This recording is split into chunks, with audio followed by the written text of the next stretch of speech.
Little nightmares. Small children in a big but hopeless world face the unrelenting reality of being hunted by creatures unexplainable to many. Janitors on ships that ship out children to be eaten. Teachers who rule schools with a twisted iron fist. Fat, grotesque chefs who wear masks made of human skin, or even normal people who let too much TV rot their brains and their faces as well. All of this makes Little Nightmares a perfect DLC for Dark Deception, Monsters and Mortals. Yo, what's up guys, it's IHSGames here. Today, we're concepting what if Little Nightmares was a DLC for Dark Deception, Monsters and Mortals. This video is a remake of an old concept video I made due to it being outdated and some things might have been too broken and busted for my own liking. Starting off with the monster for this DLC, we have the tall, silent, and mysterious Thin Man as our only monster for this DLC. The Thin Man is a lanky, slender man wearing a suit and all who kidnaps and chases our protagonists in Little Nightmares 2. The Thin Man is slow, frail looking, and overall not very threatening until he closes in on you with his immense power, which is why he's perfect for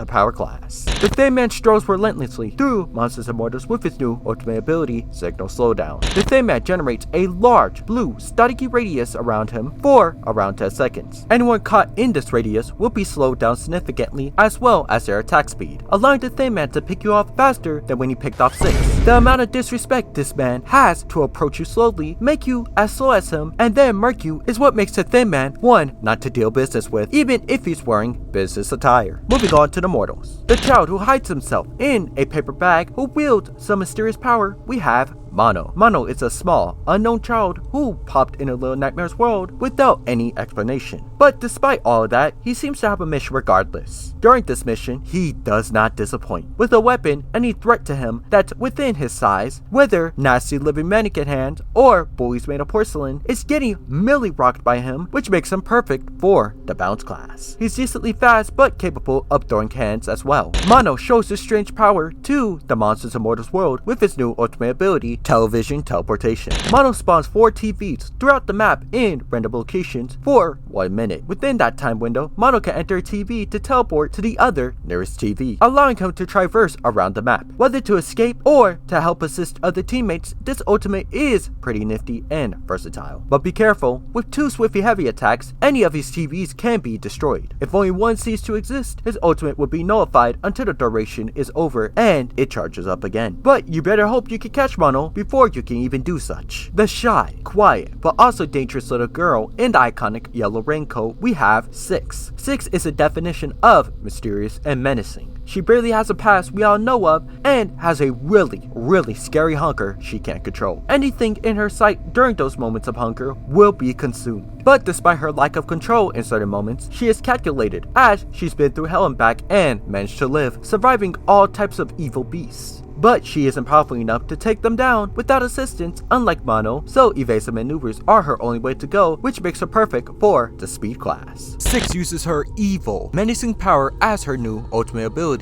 Hunger. Hunger awakens her Shadow 6 form for 10 seconds. Any successful attacks Six lands on the opponent will be transferred to her as health. This ultimate can save you from near-death experiences and allow it to be risky while attacking. If you think you could take down Six in a 1v1 fight, well, think again. Just like everything else in her path, her hunger will get the best of you. Maps in Monsters and Mortals usually take place in a particular location within a game's many locations. So the one we chose is the Pale City. Not only is this location fitting for Monsters and Mortals with many alleyways and long open areas, but its gloomy atmosphere, rainy skies, and twisted dilapidated buildings all make this location a perfect map for this DLC. And oh, we gotta give a special name to this map, which for this map we chose Signal Sorrow. Not only is the Pale City gloomy, dark, sad, and overall just dreadful to be in, thus makes sense why we chose the name Sorrow, but there's a giant signal tower in the city controlling all of its residents that unfortunately choose to reside inside of it, sucking away their souls, which is why we added Signal to the name. Now on to the traps. The traps we chose are none other than the TVs set in the city. Usually when a TV comes on, it puts anyone who is willing to let the signal tower control them to an immediate standstill. These TVs will turn on and off periodically and produce a beam of light. Get caught within this beam of light and you'll be stunned for 3 seconds. Not the most dangerous trap, but once you realize who the bosses are, you might freak out if you get caught in one of these traps while the bosses are out.